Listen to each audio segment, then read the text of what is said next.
Hello बच्चों, तो स्वागत है आप लोग का इस आंसर क्लासेज में। आज हम लोग स्टार्ट करेंगे किंगडम प्रोटिस्टा ना। तो किंगडम प्रोटिस्टा के लिए सबसे पहला और इंपॉर्टेंट वर्ड क्या, are unicellular eukaryote are placed in kingdom protista. कहने का अर्थ ये कि सभी यूनिसेलुलर मतलब एक कोष के तथा यूकैरियोटिक जीवों को किंगडम प्रोटिस्टा के अंतर्गत रखा गया।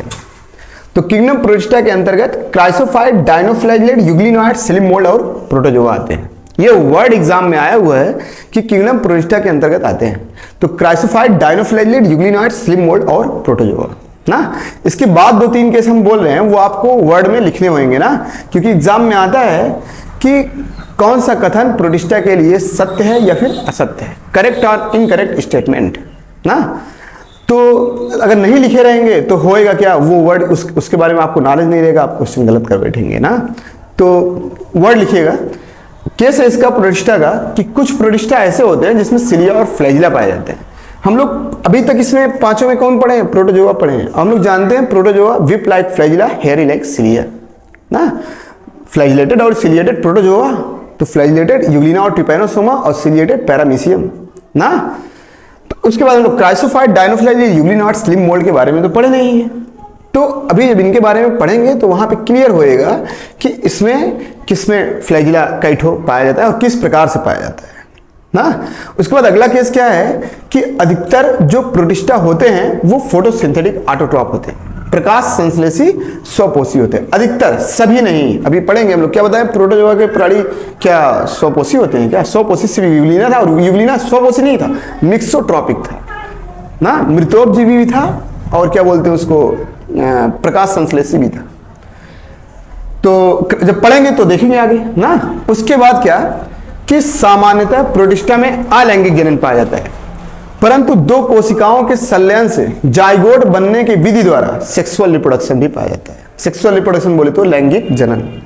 इंपॉर्टेंट वर्ड ये है प्रोटिस्टा के लिए कि सबसे पहले सेक्सुअल रिप्रोडक्शन के लिए किसमें पाया गया था, सबसे पहले सेक्सुअल रिप्रोडक्शन किसमें पाया गया था, तो किंगडम प्रोटिस्टा में ना। वर्ड याद रखिएगा।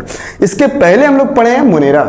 तो मुनेरा में एसेक्सुअल था और जेनेटिक रिकॉम्बिनेशन था, वहां पे सेक्सुअल रिप्रोडक्शन क्या था, एब्सेंट ना। याद रखिएगा सबसे पहले सेक्सुअल रिप्रोडक्शन को किसमें देखा गया था, किंगडम प्रोटिस्टा में, जिसमें दो हैप्लॉइड गैमेट, गैमेट मतलब क्या, युग्मक, दो हैप्लॉइड गैमेट आपस में संयोजित होते हैं जिन्हें क्या कहा जाता है, सिनगैमी, बोले तो संलयन ना। ये वर्ड लिखिएगा।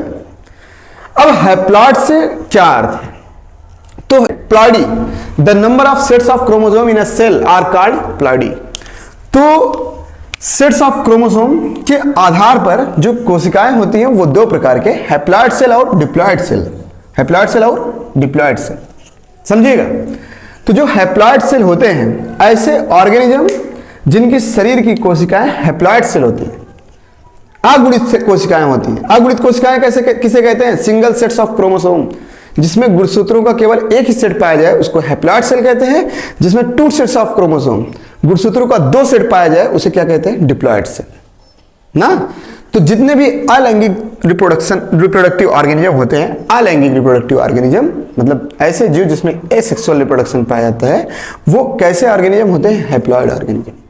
हम लोग इसको कैसे परिभाषित कर सकते हैं हैप्लॉइड और डिप्लॉइड ऑर्गेनिज्म को, ऐसे ऑर्गेनिज्म बोले तो ऐसे जीव जिनके शरीर की कोशिकाएं हैप्लॉइड सेल युक्त हो, हैप्लॉइड कोशिका, अगुणित कोशिका युक्त हो, वो हैप्लॉइड ऑर्गेनिज्म, और डिप्लॉइड सेल हो तो डिप्लॉइड ऑर्गेनिज्म ना। एन मतलब क्या, number of chromosome.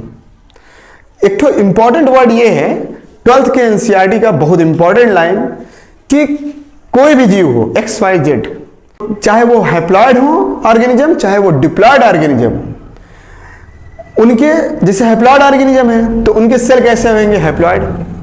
Diploid organism है तो उनके सेल कैसे होंगे, डिप्लॉइड।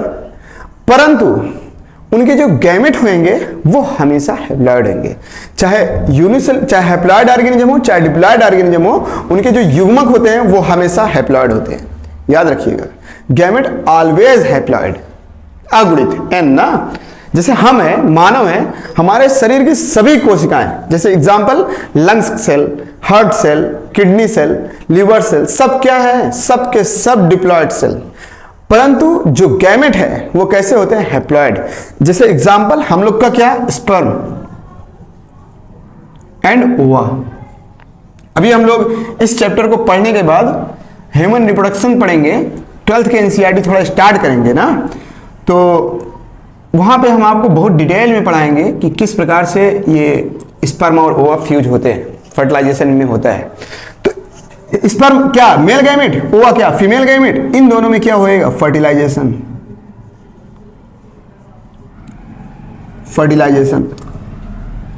अब बताएं सेट्स ऑफ क्रोमोसोम हम लोग में क्या होता है, एक्स और वाई। सेट्स ऑफ क्रोमोसोम इनमें क्या होता है, एक्स और एक्स। तो बताएं जब ये फ्यूज होंगे इसके साथ, क्या ऐसा है क्या, एक्स वाई और एक्स के साथ फ्यूज होंगे, तब सिंड्रोम आ जाएंगे, Klinefelter syndrome, down syndrome, Turner syndrome, ये सब आ जाएंगे ना। नॉर्मली क्या होता है, एक्स एक्स के साथ फ्यूज होएगा तो फीमेल, और एक्स वाई एक्स के साथ फ्यूज होएगा तो क्या, मेल ना। तो ये एन और एन फ्यूज होंगे तो यहां पे क्या बनेगा, जाइगोट, बोले तो युग्मनज 2n। और जाइगोट में क्या होता है, क्लीवेज होता है, इम्ब्रियो बनता है। इम्ब्रियो से क्या बनते हैं, फीटस, और फीटस से क्या बनते हैं, न्यू बेबी। तो यहां से देखिए सब कौन है, डिप्लॉयड। जो गैमेट थे वो कैसे थे, हैप्लॉयड ना। तो चाहे हैप्लॉयड ऑर्गेनिज्म हो चाहे डिप्लॉयड ऑर्गेनिज्म हो, उनके जो गैमेट होंगे वो हमेशा ही हैप्लॉयड है तो हैप्लॉयड रहेंगे ही, परंतु अगर डिप्लॉयड ऑर्गेनिज्म है तो उनके शरीर के सभी सेल डिप्लॉयड होते हैं, सिर्फ एक सेल को छोड़ के, कौन, गैमेट ना। जो गैमेट होते हैं वो कैसे होते हैं, हैप्लॉयड होते हैं। अब उसके बाद बारी बारी करके हम लोग क्राइसोफाइट, डायनोफ्लेजिलेट, यूग्लिनॉइड, स्लिम मोल्ड और प्रोटोजोआ तो पढ़े हुए हैं किंगडम एनिमलिया में, तो प्रोटोजोआ पढ़ने की आवश्यकता नहीं है। यहाँ पे हम लोग क्राइसोफाइट, डायनोफ्लेजिलेट, यूग्लिनॉइड, स्लिम मोल्ड पढ़ेंगे, तो बारी बारी करके देखेंगे। सबसे पहले हम लोग पढ़ेंगे क्राइसोफाइट। तो देखिए क्राइसोफाइट पहला, तो क्राइसोफाइट को जेवेल्स ऑफ सी भी कहते हैं, समुद्र का आभूषण, जेवेल्स ऑफ सी। तो क्राइसोफाइट के जो जीव होते हैं वो फ्लोटेड करते हैं, मतलब तैरते हैं, परंतु इनमें गतियां नहीं पाए, स्वयं की कोई गति नहीं होती, फ्लोटेड बट नॉट मूवमेंट। इसके अंतर्गत डायटम्स तथा डेस्मिड बोल दो, गोल्डन एल्गी, सुनहरा शैवाल ना। इसके अंतर्गत डायटम्स तथा डेस्मिड आते हैं। ये स्वच्छ तथा समुद्री दोनों प्रकार के जल में पाए जाते हैं, फ्रेश एंड मरीन वाटर। इनमें क्लोरोफिल ए, सी तथा जैंथोफिल पाया जाता है। इनका जो कोशिका भित्ति होता है वो साबुन के डब्बे के समान होता है ना। क्राइसोफाइट में जो पोषण होता है वो होलोफाइटिक होता है। होलोफाइटिक बोले तो पादप के समान, क्योंकि इनमें क्लोरोप्लास्ट पाया जाता है ना। उसके बाद कुछ डायटम्स जैसे नेविकुला, साइक्लोटेला एंड पिनेलेरिया, ये डायटम्स के प्रजातियां हैं ना, नेविकुला, साइक्लोटेला और पिनेलेरिया। डायटम्स के कोशिका भित्ति में सिलिका पाया जाता है, बहुत इंपॉर्टेंट वर्ड। डायटम्स के कोशिका भित्ति में सिलिका पाया जाता है, जो उनके मृत्यु के बाद भी नष्ट नहीं होता। करोड़ों वर्षों में जमा हुए इसके अवशेष को, सिलिका के अवशेष को क्या कहते हैं, डायटामीसियस अर्थ। क्या कहते हैं, डायटामीसियस अर्थ। डायटम्स का जो यूज है फिल्ट्रेशन ऑफ ऑयल, सिरप और स्टोन पॉलिशिंग ना। उसका लास्ट केस क्या है, जो डायटम्स होते हैं chief produce of the ocean, महासागरों के मुख्य उत्पादक होते हैं ना। तो याद रखिएगा, गोल्डन एल्गी बोले तो डेस्मिड, डायटम्स की प्रजातियां नेविकुला, साइक्लोटेरा और पिनेलेरिया ना, डायटम्स के कुछ एग्जांपल हैं। डायटम्स के कोशिका भित्ति में सिलिका पाया जाता है, जो इनके मृत्यु के बाद भी नष्ट नहीं होता। करोड़ों वर्षों में जमा हुए इनके अवशेष को डायटामीसियस अर्थ कहते हैं, जिसका उपयोग filtration of oil, syrup and stone polishing में किया जाता है। जो डायटम्स होते हैं वो chief produce of the ocean, महासागरों के मुख्य उत्पादक होते हैं। तो ये इंपॉर्टेंट केस है क्राइसोफाइट को जो भी बोले हैं। अगला हम लोग पढ़ेंगे डायनोफ्लैजिलेट। तो देखें, तो अगला देखें डायनोफ्लैजिलेट। डायनोफ्लैजिलेट से क्या अर्थ है, डाई मतलब क्या होता है, दो, फ्लैजिलेटेड बोले तो फ्लैजिला ना। तो इसके अंतर्गत जो द्विधारी आएंगे उसमें फ्लैजिला कई ठो, दो ठो ना। तो डायनोफ्लैजिलेट के जो द्विधारी होते हैं वो मरीन वाटर बोले तो समुद्री और प्रकाश संश्लेषी होते हैं। ये पहला पॉइंट, जो डायनोफ्लैजिलेट के द्विधारी होते हैं वो समुद्री और प्रकाश संश्लेषी होते हैं। इनमें उपस्थित प्रमुख वर्णक बोले तो पिगमेंट, के आधार पर ये yellow, green, brown, blue, red colour के दिखाई देते हैं ना। उसके बाद अगला पॉइंट क्या, इनके कोशिका भित्ति के बाह्य परत पर, कोशिका भित्ति के बाह्य परत पर सेलुलोज की कड़ी पट्टिकाएं पाई जाती हैं ना। अगला केस, अधिकतर डायनोफ्लैजिलेट में दो फ्लैजिला पाए जाते हैं। अधिकतर डायनोफ्लैजिलेट में दो फ्लैजिला पाए जाते हैं, जिसमें से एक लॉन्गिट्यूडिनल और एक ट्रांसवर्स रूप से भित्ति पट्टिका के बीच में स्थित होते हैं ना। लॉन्गिट्यूडिनल और ट्रांसवर्स याद रखिएगा, एक लॉन्गिट्यूडिनल और एक ट्रांसवर्स। उसके बाद क्या, अगला पॉइंट, प्रायः लाल डायनोफ्लैजिलेट की संख्या में विस्फोट होता है जिसके कारण समुद्र का रंग लाल दिखाई देता है। इसके अधिक संख्या में जीवों से निकलने पर समुद्री जीव तथा मछलियां मर जाते हैं ना। प्रायः लाल डायनोफ्लैजिलेट की संख्या में विस्फोट होने से समुद्र का रंग कैसा दिखाई देता है, लाल दिखाई देता है। इसके अधिक संख्या में जीवों से निकलने पर समुद्री जीव तथा मछलियां मर जाते हैं। रेड डायनोफ्लैजिलेट कौन, गानियोलेक्स ना। इसके और एग्जाम्पल है नाक्टिल्यूका, सिरेडियम, जिम्नोडीनियम और पायरोसिस्ट। तो नाक्टिल्यूका, सभी डायनोफ्लैजिलेट जो होते हैं वो होलोफाइटिक होते हैं। होलोफाइटिक मतलब क्या, कि उनमें जो पोषण होता है वो पादपों के समान होता है, परंतु नाक्टिल्यूका न्यूट्रिशन कैसा होता है, होलोजोइक, जंतुओं के समान ना। देखें डिफरेंट, देखें सभी डायनोफ्लैजिलेट कलर वाले होते हैं परंतु नाक्टिल्यूका कलरलेस होता है। सभी डायनोफ्लैजिलेट फोटोसिंथेटिक होते हैं परंतु नाक्टिल्यूका में फोटोसिंथेटिक एब्सेंट होता है। उसके बाद क्या, सभी डायनोफ्लैजिलेट हैप्लॉन्टिक होते हैं। इनका जो जीवन चक्र होता है डायनोफ्लैजिलेट का वो हैप्लॉइड होता है, परंतु जो नाक्टिल्यूका होते हैं वो डिप्लॉन्टिक लाइफ साइकिल वाले होते हैं ना। सी घोस्ट के बारे में बताते हैं। नाक्टिल्यूका को सी घोस्ट इसलिए कहते हैं क्योंकि ये रात में चमकते हैं ना, समुद्री भूत। अब क्वेश्चन ये है कि जब नाक्टिल्यूका के एक भी कैरेक्टर डायनोफ्लैजिलेट से मिल नहीं रहे हैं तो नाक्टिल्यूका को डायनोफ्लैजिलेट में रखा क्यों गया है ना। तो नाक्टिल्यूका को डायनोफ्लैजिलेट में इसलिए रखा गया है क्योंकि जिस प्रकार से डायनोफ्लैजिलेट में दो फ्लैजिला लॉन्गिट्यूडिनल और ट्रांसवर्स भित्ति पट्टिका के बीच में स्थित होते हैं, उसी प्रकार से नाक्टिल्यूका में भी दोनों फ्लैजिला उपस्थित होते हैं। इसीलिए नाक्टिल्यूका को डायनोफ्लैजिलेट में रखा गया है ना। उसका सिरेटियम है, जिम्नोडीनियम है और पायरोसिस्ट है। सिरेटियम पादप और जंतु दोनों की तरह भोजन करता है, जिम्नोडीनियम और पायरोसिस्ट इसके अदर एग्जाम्पल है डायनोफ्लैजिलेट के ना। तो अगला पॉइंट क्या, वो भी बहुत इंपॉर्टेंट पॉइंट, जिम्नोडीनियम और गानियोलेक्स जो होते हैं वो पॉइजनस शैवाल होते हैं, विषैले शैवाल होते हैं जो मनुष्यों में लकवा रोग उत्पन्न करते हैं। लकवा बोले तो पैरालिसिस। और ये जो शैवाल है ये मनुष्यों में खाद्य श्रृंखला द्वारा पहुंचते हैं ना। याद रखिएगा, जिम्नोडीनियम और गानियोलेक्स नामक डायनोफ्लैजिलेट से पैरालिसिस रोग होता है मनुष्यों में, लकवा ना। उसके बाद क्या, डायनोफ्लैजिलेट को फायर एल्गी भी कहते हैं, जलने वाला शैवाल, फायर एल्गी भी कहते हैं, क्योंकि जैव प्रदीप्ति के कारण फोटोपीरियडिज्म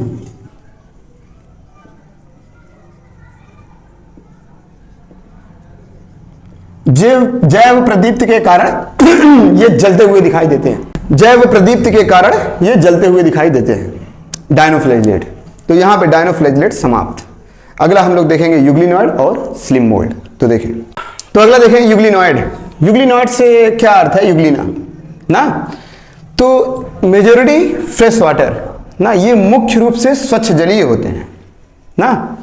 उसके बाद क्या, इनमें कोशिका भित्ति के स्थान पर प्रोटीन युक्त पदार्थ पाया जाता है जिसको पेलिकल कहते हैं। कोशिका भित्ति के स्थान पर प्रोटीन युक्त पदार्थ पाया जाता है जिसे पेलिकल कहते हैं, जो इनकी संरचना को क्या करता है, फ्लेक्सिबल बनाता है। फ्लेक्सिबल बोले तो लचीला ना। उसके बाद क्या, इसमें दो फ्लैजिला पाए जाते हैं जिसमें से एक फ्लैजिला छोटा और एक फ्लैजिला बड़ा। प्रकाश के उपस्थिति में जो युग्लिनॉइड होते हैं वो प्रकाश संश्लेषी स्वपोषी होते हैं, जबकि प्रकाश के अनुपस्थिति में ये सूक्ष्म जीवधारियों का शिकार करके हेटेरोट्रॉप्स की तरह व्यवहार करते हैं ना।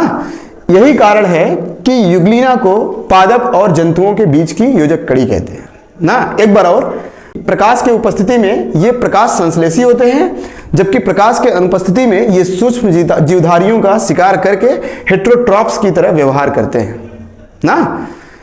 इसीलिए इन्हें पादप और जंतुओं के बीच की योजक कड़ी कहते हैं। इनमें जो वर्णक पाया जाता है, यूग्लिना में पिगमेंट पाया जाता है, वो उच्च पादपों में पाए जाने वाले वर्णक के समान होता है ना। इसका एग्जाम्पल क्या है? यूग्लिना और पैरानीमा ना, यूग्लिनॉइड का एग्जाम्पल। उसके बाद लास्ट है स्लिम मोल्ड। प्रोटोजोआ हमें पढ़ना नहीं है क्योंकि प्रोटोजोआ हम लोग किंगडम एनिमेलिया में पढ़े हुए हैं। तो स्लिम मोल्ड सैप्रोफाइटिक प्रोटिस्टा होता है। सैप्रोफिट बोल दो मृतोपजीवी। इनको ना डीकंपोजर भी कहा जाता है। डीकंपोजर बोले तो अपघटक। ये मृत पदार्थों को क्या करते हैं? अपघटित करते हैं। और जो मुख्य डीकंपोजर होते हैं वो बैक्टीरिया और फंजाई होते हैं। हम आपको इकोलॉजी में डीकंपोजर किस प्रकार से न्यूट्रिएंट साइकिल में भाग लेते हैं वहां पे बहुत डिटेल में पढ़ेंगे हम लोग ना। तो यहाँ पे स्लिम मोल्ड, जो स्लिम मोल्ड होते हैं वो सड़ी हुई टहनियों तथा पत्तियों के साथ गति करते हुए कार्बनिक पदार्थों का भक्षण करते हैं ना। सड़ी हुई टहनियों तथा पत्तियों के साथ गति करते हुए कार्बनिक पदार्थों का भक्षण करते हैं। अगला केस क्या? Suitable condition. बोले तो अनुकूल परिस्थितियों में स्लिम मोल्ड का समूह मिलकर किसका निर्माण करता है? प्लाज्मोडियम का। अनुकूल परिस्थितियों में, सुटेबल कंडीशन में जो स्लिम मोल्ड के समूह होते हैं वो मिलकर किसका निर्माण करते हैं? प्लाज्मोडियम का, जो कई फीट लंबा होता है ना। जबकि प्रतिकूल परिस्थितियों में बोले तो अनफेवरेबल कंडीशन में जो स्लिम मोल्ड होते हैं वो बिखर कर छोर पर एंड पॉइंट पे ना फ्रूटिंग बॉडी बियरिंग स्पोर, बीजाणु युक्त फलनकाय का निर्माण करते हैं। और इन बीजाणुओं का परिक्षेपण वायु के साथ किया जाता है ना। स्लिम मोल्ड के एग्जांपल फाइसेरामा फुल्जियो, एनसीईआरटी में नहीं हम बता दिए। अगला जो पार्ट हम लोग पढ़ेंगे वो फंजाई ना। तो आप लोग चैनल को शेयर और सब्सक्राइब करें। अगले लेक्चर में देखते हैं फंजाई।